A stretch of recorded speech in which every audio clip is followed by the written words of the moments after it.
Thank you very much for inviting me, and I think it's fantastic to see sustainability taken down to a very local level.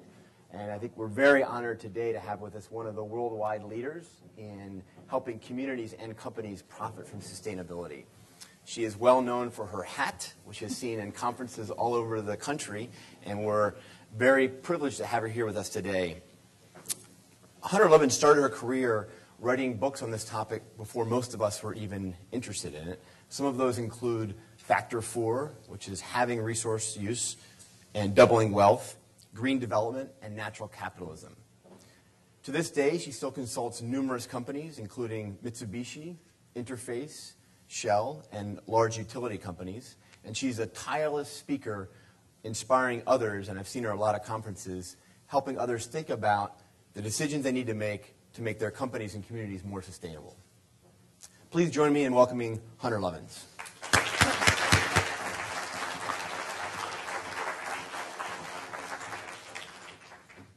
Stephen, thank you. Great, thank you. So we've heard this morning that change is hard. We've heard that this requires big investment from the Coca-Cola company. As we look out here, there's a lot of companies who've won awards and others who are aspiring. What is the business case for doing this? Why should companies take the time to focus on sustainability and make the hard decisions they have to take? Well, as my friend, the business leader Ray Anderson once put it, what's the business case for ending life on Earth? And seriously, folks, that's what we're facing. If you don't believe me, take a read at least of the executive summary of Global Biodiversity Outlook 3, which issued in May from Dr. Tom Lovejoy of the Smithsonian, or the more recent Living Planet Index, both of which say many of the world's major ecosystems are tipping into collapse. In the case of GBO3, it profiled 3 of them: coral reefs, sorry scuba divers, the oceans. Now this one may be a mite more serious. If the oceans go, that's the support system for life on Earth. That's the base of the food web. The Amazon, the Earth's lungs, the forests in the Congo, as Wangari Maathai points out.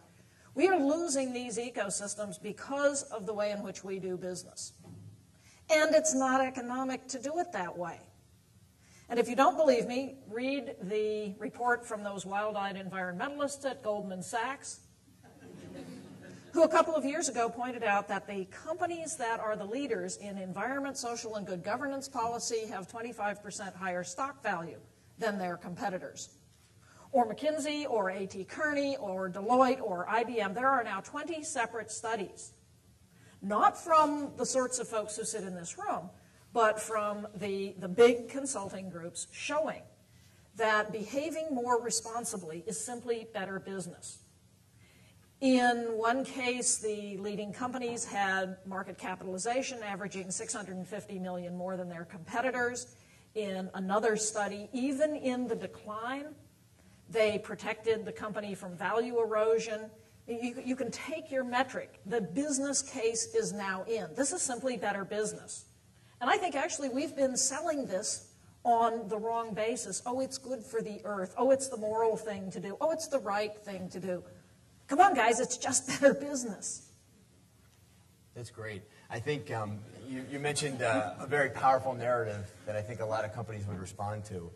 When you think about the figures you mentioned, and they're sort of very powerful and global figures in terms of value, how do you take that down to a more individual level? How do you convince someone who may be a decision maker at a company that there are financial benefits and other benefits as well to doing this? What's your profit margin? Many of you will have a profit margin of 1%.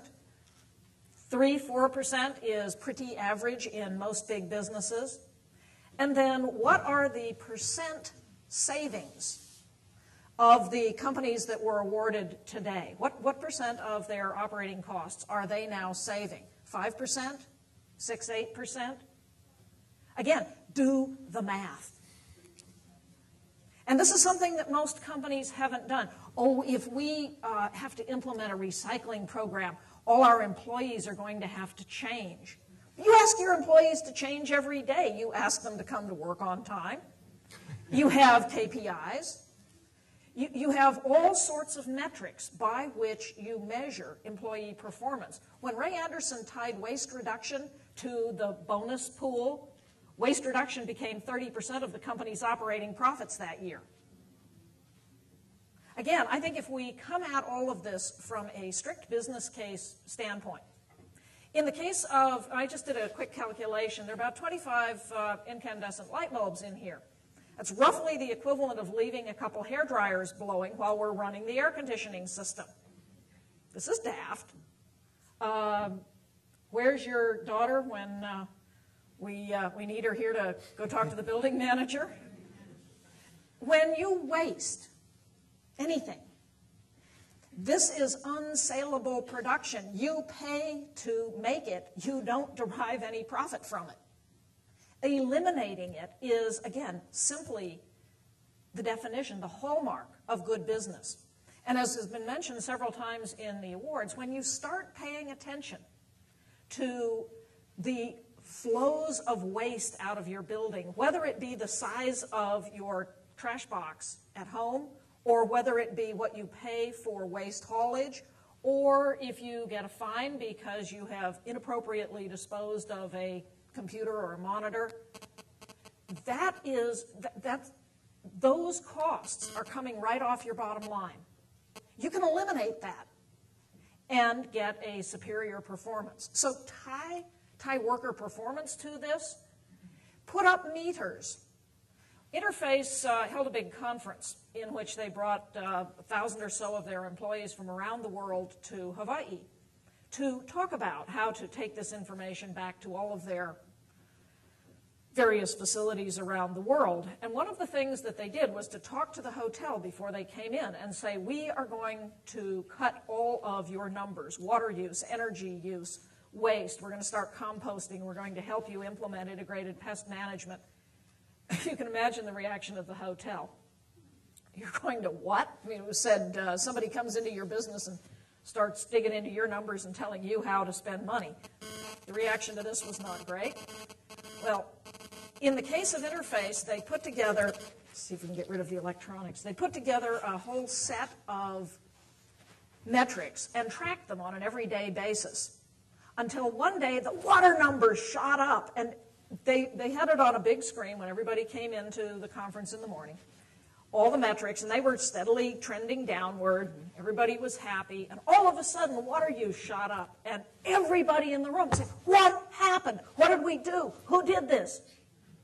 So they stopped the conference. They went and found the hotel guys. They looked at it.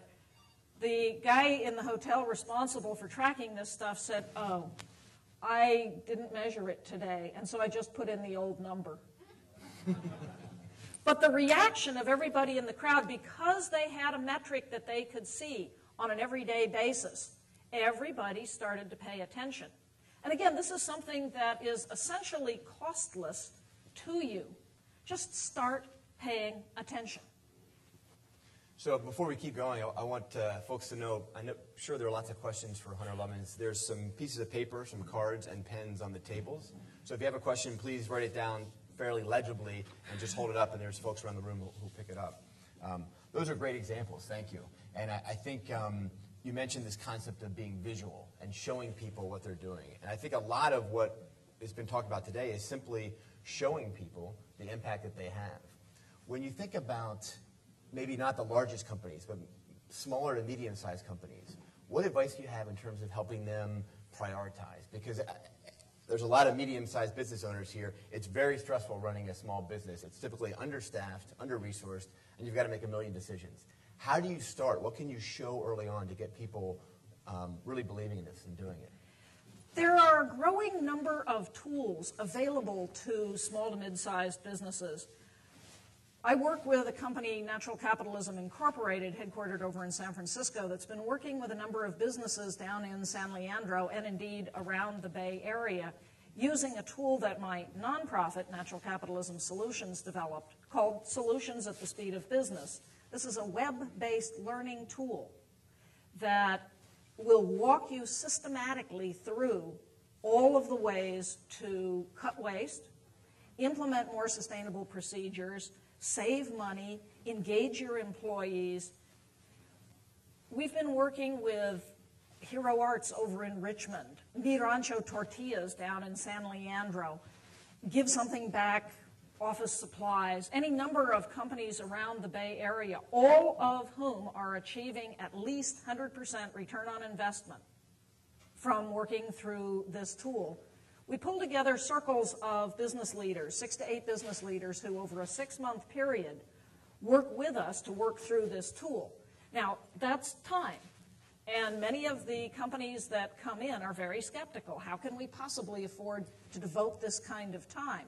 Mi Rancho got $175,000 saving in the first year from implementing better lighting. When you implement better lighting, by the way, you get better worker performance. 6 to 16% higher labor productivity because, imagine that, people can see what they're doing.